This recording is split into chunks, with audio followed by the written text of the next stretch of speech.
Guderneca hune parezname seroke gele Kurt Abdullah Öcalan ya bina ve parasına gele ki koji dadgeha mafya mirovan a Avrupa'ya re nivisandı bu gudari bikin.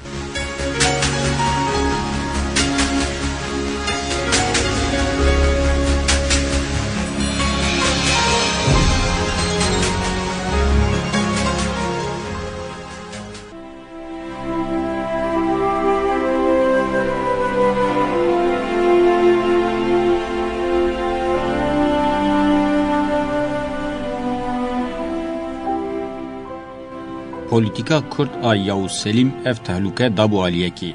Mustafa Kemal Atatürk jî di salên 1920 de ev xeter asten kir. Ev yek li ser hîmê tekiliyek azad bi Kurdan re û bi îtifaqê mümkün bû. Dîroka Tirkan li Anatoliayê bi tekiliyê wan yên Kurdan re di nav pêwendiyeke xurt a diyalektikê de ye. Eger ev tekilî û pêwendî bêne parçekirin, bikijin asta tekiliyên dijminane, dixwaze Tirk lê hayîl bibin nebin wê ji bo wan bibe têkçûneke mezin a stratejîk. Di serhildanan de qusura her du aliyane. Netewpareziya paşverû û şoven kevneşopiyên dîniyên feodal di wê rewşê de nînin têkiliyeke stratejîk fêm bikin û rêve bibin. Ji ber ku di tasfiyekirina Kurd de zêdegaviyeke mezin heye. Têkiliya stratejîk gihîşt ber tunebûnê. Mustafa Kemal Atatürk û İsmet İnönü di demên dawiyê de ev yek dîtine. Lê êdî veger mümkün xuya nake. Piştî salên 1905 feodalîteya Kurd ji nû ve û di berdêla înkarkirina kokên xwe de destekê dibîne û ev dibe sedem têkiliya stratejîk hînê zêde bişkê û bêmane bibe. Senteza Tirk-İslam a Tirkîtiyê û dînî piştî salên 1908 vê têkiliya stratejîk bi tevahî tune dihesibîne. Li hemberî vê rewşê hêzên Rojava û dewletên herêmê zivêrbûyîna xwe ya kevneşop bi çavgirtina li PKK nîşandan. Lêje sedî sed desteka İran û Sûriye jî di navê de hemûyan di pêkhatina dewleta Kurd a federe de rol lîstin û ji bo dek û dolabên dîrokî bikevin rojevê gavên herî girîng avêtine. Tevgera Kurd a netewparêz di wê rewşê de ye têkiliya stratejîk a bi Tirkan re bi tevahî xira bike. Mînak ji hebûna İsraîl, Filîstîn, Rusya, Çeçen û li Balkanan Yugoslavya. Polîtîkayên rojane yên xwe pê dixapînin ji serwextbûna li girîngiya têkiliyên dîrokî pir dûr in. Netewparêzî û dîndartiyê çavê hemûyan kor kirine. Kurtêlxuriya ekonomîk û siyasî jî dibe sedem rojekê berê pêşiya xwe nehesibînin. Ji bo şexsê min û PKK di vê lîstikê de neyên bikaranîn, min bi rastî gelek hewda.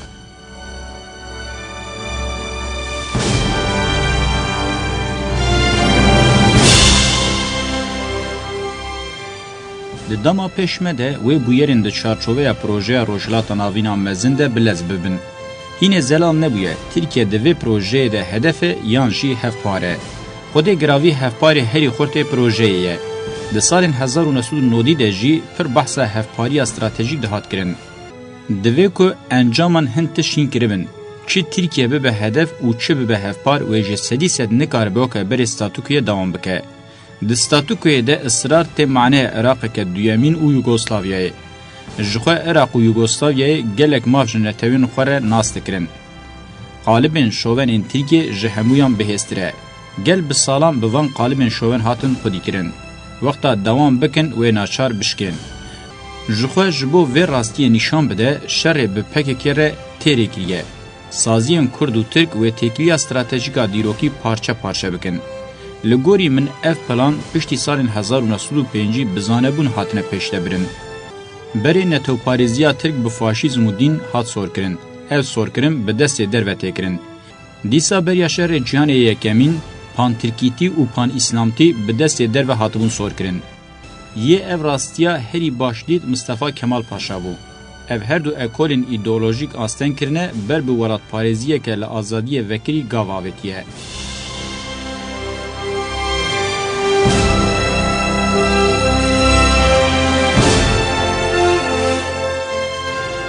Bandorên provokatîv ên di serhildanan de ev polîtika û têkiliya stratejîka di navbera her du aliyan de xira kirine.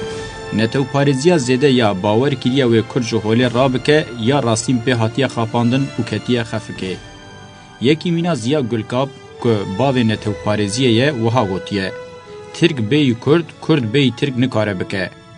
Bûyerên piştî salên 1905 duwarê helwest salhemberî Kurdan de girîng e ku ji nû ve werin şîrove kirin. پشتی سالین 2000 جی نتو پارێزیya کورد هاتیه بلezkirin. دیسا باندورا destên derve bûye.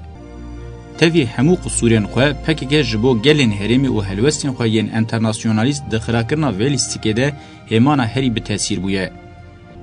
Dewletên Yekbûyî yên Amerîkayê ji ber ku ji Tirkan pir hez dikir, terorîstiya PKK tavilê qebûl nekir. Ev îddia bi armanca hînê gurkirina şer hatiye kirin. Dewletên Yekbûyî yên Amerîkayê û Yekîtiya Ewropayê eger xebatên ji bo Qibrîsê kirin, ji dihan ji sedî yekê wê ji bo pirsgirêka Kurd bikirana wê li Tirkiyeyê din zêde bikirana. Ji vê dûr sekinîn, polîtîkayeke hêjayê heywanan tê dîtin, mîna bibêjin Kîvroş bireve tacî bigire meşandin.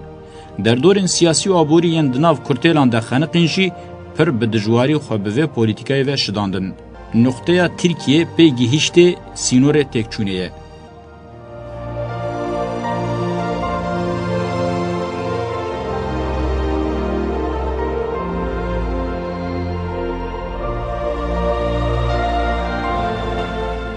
Tam divê noqteyê de biradestkirina min li bendê bûn ez bawayekî hişk li ber xwe bidim û pêre binbirina min re bi tevahî têkiliyên Kurd û Tirkan hilweşin.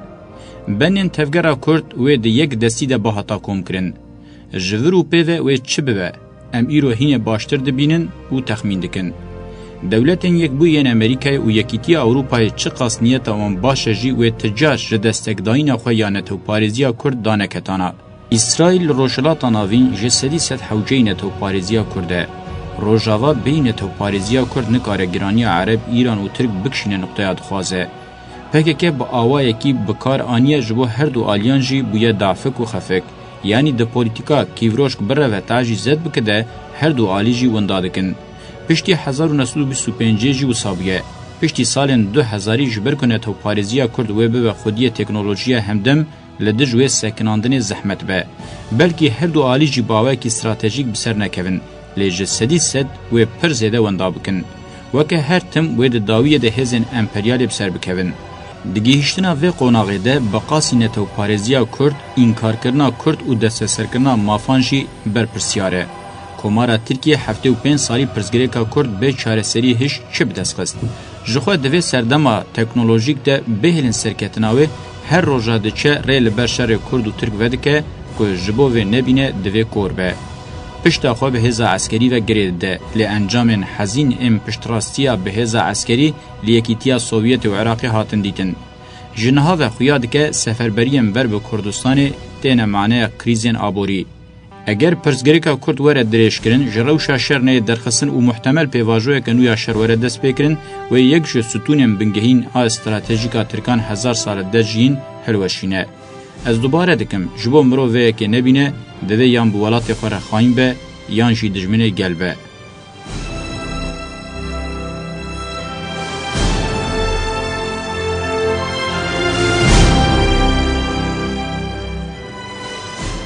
Bila kes li bendê nemîne ku tevgereke bi zehmetiyên dijwar hatiye afirandin û berhema hewdanên mezine bi xwe teslîm bibe. Min ji sala 1998 ve bi sebreke mezin helwesteke bi hemû aliyan tevahiya welat û gelê me bide qezençkirin, bi awayekî herî berfire, îdeolojîk û polîtîk bi xwe û rêxistina xwe da qebûl kirin. Min nêzîkbûna hevalan erênî dît, lê ez nabêjim dewlet bi tevahî bêeleqe nêzik bû. Lê ez naçarim bînim ziman ku ji helwesteke çareserker dûr sekinî. Rewşeke bendewar wê pêvajoyê bi tevahî pûş bike. PKK wê Kurdistanê ne ji statûko parêziya dewletê ya paşverû, ne jî ji netewparêziya paşverû re bihêle. PKK ferz nekiriye ku bivê nevê dewletokek min jî hebe. Lê tica ji projeya Kurd û Kurdistaneke azad û demokrat ve negeriye wê ve negere. Guman nayê kirin ku diyaloga demokratîk di dîrokê de têkiliya herî çareserker û pêştevire. Yên hûr û kûr li dîroka Tirk, İran û Ereban binerin wê bibînin ku statûya rojhilata navîn timî nêzî federasyonê bûye. Ji bo federasyon jî rê li ber xwe li hevrakişandinên stewr ve neke rêya bi tenê demokrasiye. Dîrokê heta niha ji vê çareseriyê bi tesîrtir rê nedîtiye.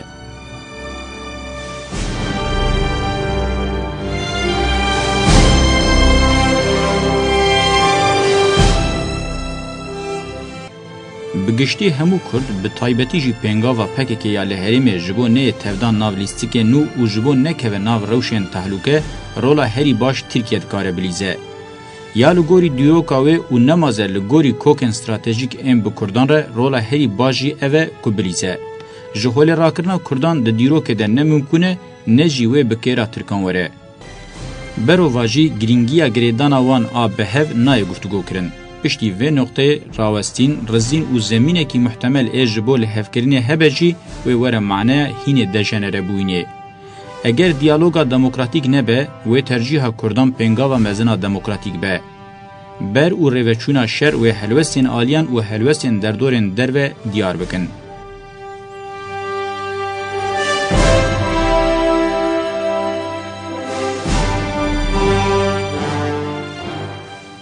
Türkiye Beyük ku Pirzgirêka Kurd çareser bike ve nav qawsa roşlata navîn bûyerên muhtemelên biqewmin divê bi girîngî werin nirxandin. Ji niha ve diyar bûye ku wê li ser Kurdistanê sê hêz xwelhev rabikişînin. Hêza yekemîn dewletên Yekbûyên Amerîkayê, İsraîl û hevkarên wan ên Kurd. Ya duyemîn hêzên statuko parêz ên Tirk, İran û Ereb tevî hin milîsên Kurd û hevkarên wan ên eşîrî û beşek burjuwaziya kompradorin. Beşê sêyemînê herî mezine ji xizanên ketkar welat parêz û gelê demokrat pêktê. Ji hevbûneke bi vî rekîn yekem car pêktê. Kurdên hevkar ên bi statuko parêzan re tev bigerin ve bi ihtimaleke mezin di nav demê de bihelin. Di rewşa Kurdên li Iraqê de mirov dikare bûyerên bi vî rengî bibîne. Eger rêveberiyên Tirk, İran û Ereb reforman ji bo Kurdên xwe nekin, wê di navbera Kurdên demokrat welat parêz û Kurdên hevkarên emperyalîzmê de di her astê de îttifaqên cuda pêş bikevin. Di encamê de mümkün e hemû Kurd bi pêşengiya dewletên Yekbûyên Amerîkayê di nav koalîsyonê de cih bigirin. Eger derfet û îmkanê li hevkirinê nebîne, Kurdên bi pêşengiya PKK jî dikarin li ser hîmê çareseriyên demokratîk û agirbestê bi hêzên koalîsyonê re têkiliyan pêş de bibin. Ji xwe ji van têkiliyan rêveberiya Ereb a Iraqê derbeke stratejîk xwariye. Ya Iraq xira kir îttifaqa dewletên Yekbûyên Amerîkayê, İsraîl û Kurd e. Eger Tirkiye çareseriya pirzgirêka Kurd tim û tim paş ve bixîne, wê pirzgirêkên qat bi qas ji yên li Qibrîsê mezintir derxîne holê. Kapitülasyon û sermaye razandina ji bo rojavayiyan weke para hiş bi hatine dayîn wê îdî di demên pêş de fonksiyonel nebin. Di projeya rojhilata navîn de wêneyê Tirkiye weke piştî şerê cîhanê de dema peymana Sewrê de nebe jî, netewdewleta berhemê mêzînan hundir û derve weke komara statuko parêz wê nikare bi rewşa xwe dewam bike.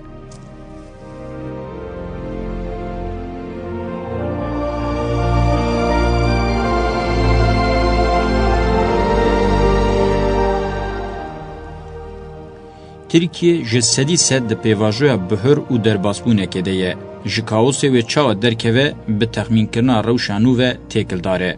Eger bi Kurdan re dişûna li hevkirinê de şer kûr bike, dibe ku rewşeke di navbera Sewr û Lozanê de derkeve. Çareseriya pirzgirêka Kurd bi awayekî demokratîk tevî Kurdan wê li rojhilata navîn rola pêşeng a Tirkiyeke demokratîk bike ihtimaleke xurt.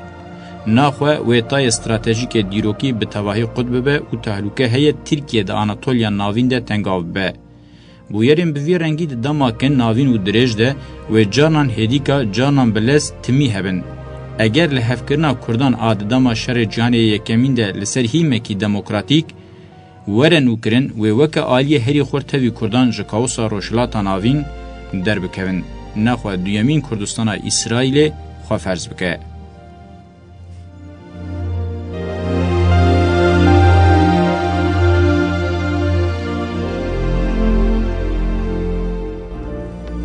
Di encamê de em dikarin bibêjin avahiya mezin a dadgeha mafê mirovan ya Ewropayê ji bo rê li ber dadgeheke serbixwe û adil veke bi biryardaneke dîrokî re rûbirû ye. Eger ji bo pirzgirêka Kurd bi awayekî demokratîk çareser bibe, para hiqûqê ya bikeve ew e ku komploya siyasî pûş bike. Rûyê aştiyê yekîtiya Ewropayê jî bi vî awayî dikare derbikeve holê. Ji ber ku hiqûqa Ewropayê bi cih nayê anîn, ez dibin şertên ev çend zehmet de tême mehkeme kirin. Ji bo me derbixînin derveyî sînorên vî hiqûqî ez revandim. Çîroka min a revandinê ji mijareke ferdî ya romanekê wê de tir maneya wê heye. Li ser têkoşîna azadiya gelê Kurd, dewletên Rojava û Tirkiye di navbera xwe de çaryekê dawiyê sed salê bazarên mezin kirine. تکوشینا گلمه یا دناف خزانی و ایشک مزین ده درباس به جبر هرسا کاری یا نظام سرمایه ده شخص من ده با آوه کی سوک و هیچ نه عادل هو ددن داخل قوناغه که نظم آبن پیکرنه که سوک آمافین فردی. لسر وی همی یکیتی اوروپای کمارا ترکیه هو ددن جاره کدن لهورن. ده شخص من ده دخوازن به گل کرد بدن وندا کرن. گرینگ دادگاه مافین مروان یا اوروپای خونه که آموره ولیسکه. اشکره لسر اراده امن چاوا و چه قصاتیه لیستن لورا بکیجان سدمن حقوقی جه ترکیه محکمه کرنه که سربخو و عادل تخواستن یا لمت تکرن لحیوان کوبای جینای کرن.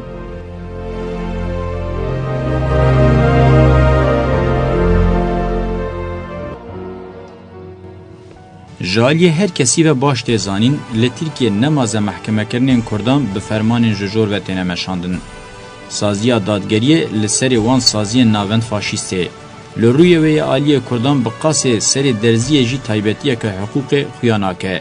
جه سازیه که به وی رنگی بندواری محکمه کرنه که عادل و بیالی لمن و گل من حقارته. ناوه ما چاندا ما حبونا ما نای ناس کرن. حقوق کردان و کردیتیه تند حسبینه. دما راستیه ترکیه اوه چاوا هیویا محکمه کرنه که عادل و بیالی جه کرن.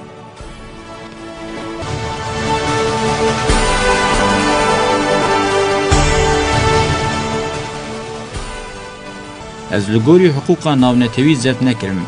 انشقاد حقوق یا اوروپای ما از بیراده خورادسی ترکیه بون. افراسیه که زاروکشی دبینن چاوا آواهی مزن آدادگاه مافمروان یا اوروپای و رواندنا بربازن هری رزیلانه نکاره تثبیت بکه. و وقت تنی ایزا حق دمینه.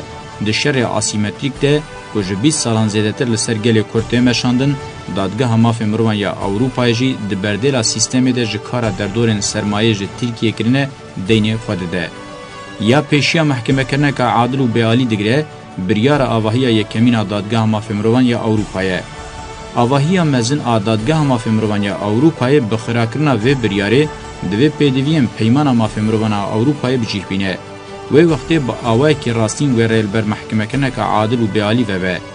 به وی آواهی هندک بجی بلکی امکان ببه جبو واندهی و ایشنگل کرد بینه دبراندن. و وقتی و ترکیه لسر ریا یکیتی اوروپای به خودی شانس که به حقوق و گریدایی به. ترکیه که به حقوق اوروپای و حاطبه گریدان و به هیم بنگهین آشتی مسوگرد که. اف سدم همو اثبات بکن که یکیتی اوروپای بدنه که دموکراسی و حقوقیه ناهجه آشتی و ماف مروان فاضیلت هری مزن قبول که و اوروپا پشتی شرن درج و که انجام فرق نکرنه که گشتیه وان پیوانان.